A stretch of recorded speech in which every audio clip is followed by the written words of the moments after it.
what's up? Red Panda Anthem. Red Panda, what's good? So another common misconception, and correct me if I'm wrong, is in order to get business credit, you don't necessarily have to make money as a business, right? You can get business credit without making a profit as a business, correct? Right. And there's a lot of, a lot of people tiptoe in the gray area of that, because what they'll do is their business has zero revenue, but they'll put that they make 180,000. Don't do that. You know what I mean? You could put my business. Don't do that, because there's been an uptick in unauthorized FBI agents. Yeah, don't do it these days. So yeah, don't do any fraudulent behavior. But explain the correct way to do it. And the thing is, so like, let's say if you have a business, right? You're starting a business and you're applying for your first business credit card, whether it's American Express, Chase, doesn't matter what it is, right? And it says business revenue. It also asks for your personal revenue. So if your personal revenue on W-2 on provable income is 80,000, put 80,000. Don't put 100,000 if you know you're not going to make an extra $20,000 that year to back it up. Now, on the business side, right? One, always consult with your accountant and your attorney whenever you have any questions when it comes to like income. The thing is, though, is like, let's say if you have projects lined up, you have guaranteed contracts, right?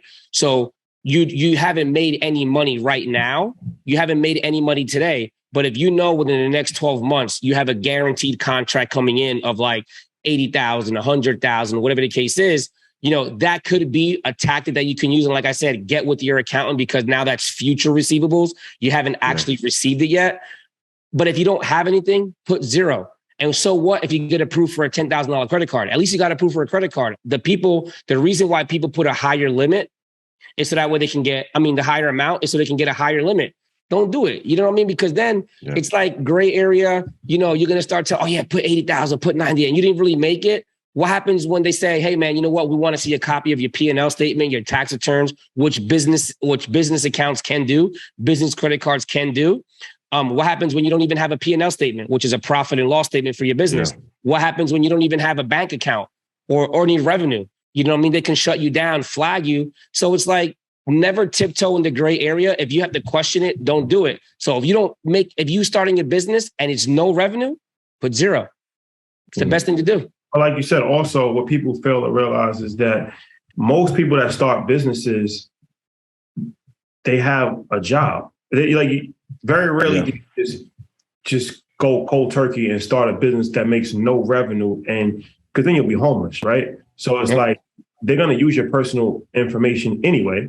Mm-hmm. So you list your personal information as far as like how much you're actually making at your job or how much you're making, salary or whatever. So if, like you said, if you're making $120,000 a year, if you have an 800, if you have an 800 credit score, your business might not be that profitable, but they still might open up business credit for you based off of your personal profile, right? Yep. If you have $100,000 saved, like these are things that, a $10,000 line of credit is not going to pretty much be detrimental. $5,000 and it might not be a lot, but like you said, it's something better than nothing. So it doesn't necessarily mean that just because you have no business income that you have no income. Right. But a lot of people aren't entrepreneurs, so they always look at the most pessimistic thing possible, and they're like, "Of course, if you have no business income, then how could you list income? That's fraud." Obviously, if you have no business income, you probably have some sort of other income. Right. Sometimes in life, you just have to use common sense, right? Like if you have not that common anymore. So just think about it. But like I said, starting a business that can be discouraging and doesn't necessarily mean that you're not going to be able to get $1 million probably, but you might be able to get a couple thousand, and then you use that, and then that helps build your profile as well. Right. And the great thing is, once you start making money, and if you ever want a credit limit increase, for instance, like American Express, right?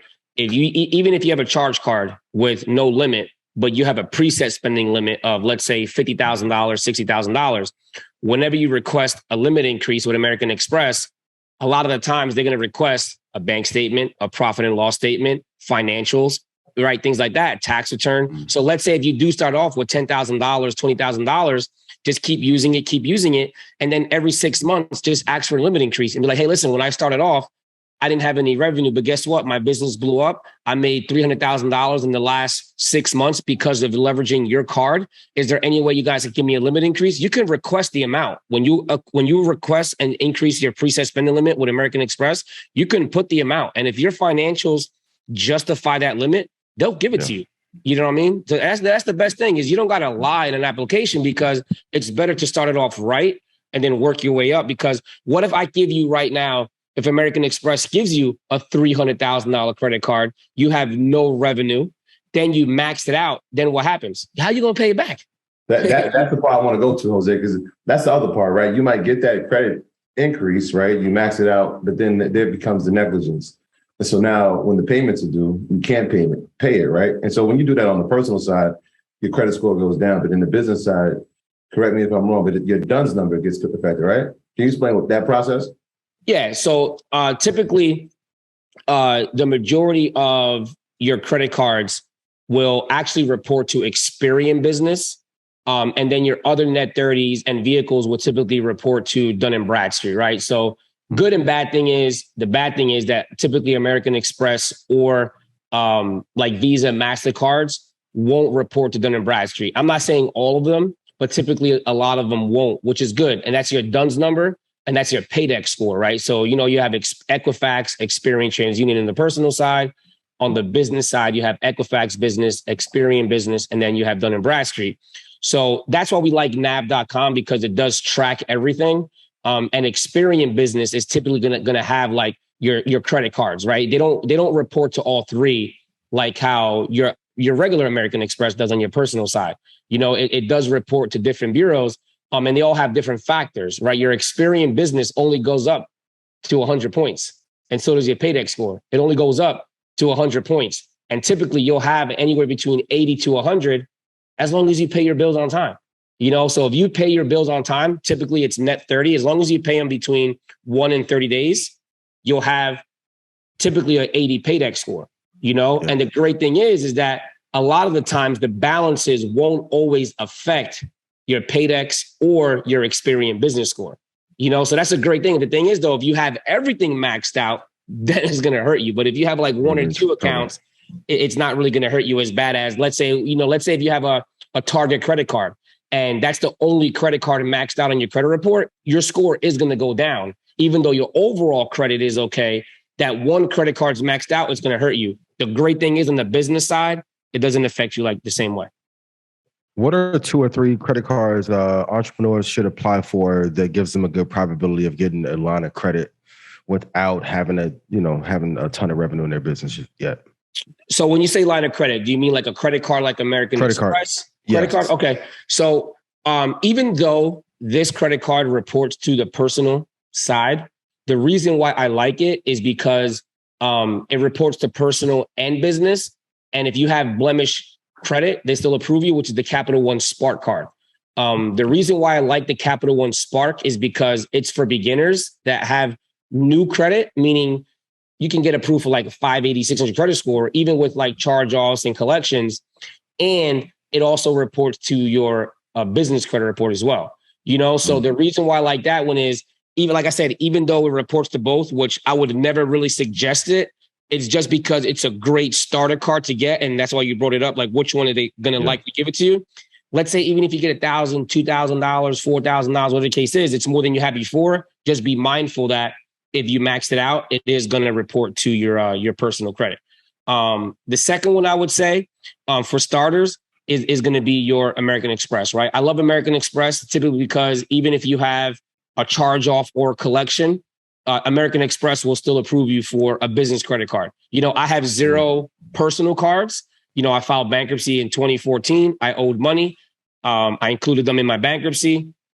A few years later, I paid them in 2020 and they unlocked me and I was able to get American Express again. So they're very, very lenient with people when it comes to either having blemish credit, bankruptcy, and you pay them, or if you're a new business. So you could literally open up your doors today and open up your business today.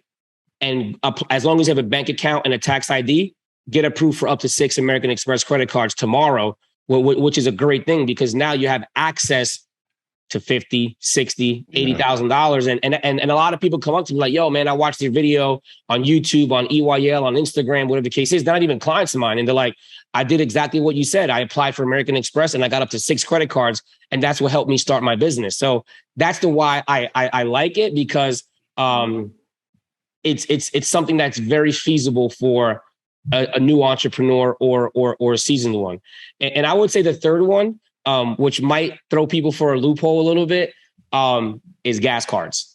And the reason why I say gas cards is because if, like, for instance, right, I have this gas card right here, right? I'm gonna cover the number right quick. I just happen to have this gas card right here. It's called a Fuelman card, right? This Fuelman card also has a MasterCard logo. So now this gas card can typically work as a MasterCard. Now, can I go to Macy's and buy something with this gas card? No. But the thing is that you could be a new business. What do typically all businesses need to put in their car to get to and from to networking? Gas. What's expensive right now? Gas. What is crazy? What do people complain about?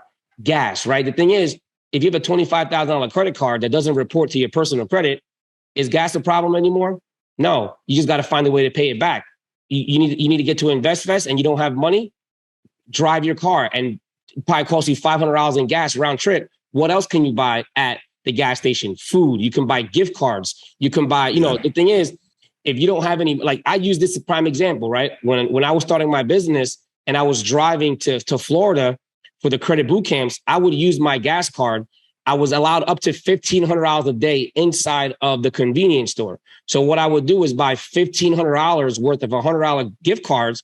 And I would then use my gas card to buy Visa gift cards and use the Visa gift cards to do what I had to do. Like, that's the life of an entrepreneur. A lot of people don't realize that sometimes you got to think outside the box. So I'd never not had gas. I'd never not have gift cards. And I could always use my gas card as well to purchase chips, soda, milk, eggs, bacon, cheese. And I'm telling you, that's what I did back in like 2014, 15. I was using my gas card to buy $100 Visa gift cards and groceries inside of the convenience store in the gas station. Always had gas. Like, where everybody's complaining about gas, I don't really complain about it because I haven't. You know what I mean? So Capital One Spark, any business American Express card, and any gas card that usually has a MasterCard logo, like a Fuelman, a BP, an Exxon, a Shell, Wawa, those type of gas cards, because you always need gas. So as a starting entrepreneur, okay, you might not have money, you're just starting out, but you not having a flight shouldn't be a reason why you can't go to EYL. Shit, sleep in your car if you have to. You know what I mean? Like, it's sometimes you got to struggle, and sometimes you got to go through certain things in order to obtain the things that you really want. You know what I mean? If that makes sense. This that Red Panda Anthem. Ian, what's up? This that Red Panda Anthem. Red Panda, what's good? Red Panda Anthem. Your boy going up. I know they can't stand it.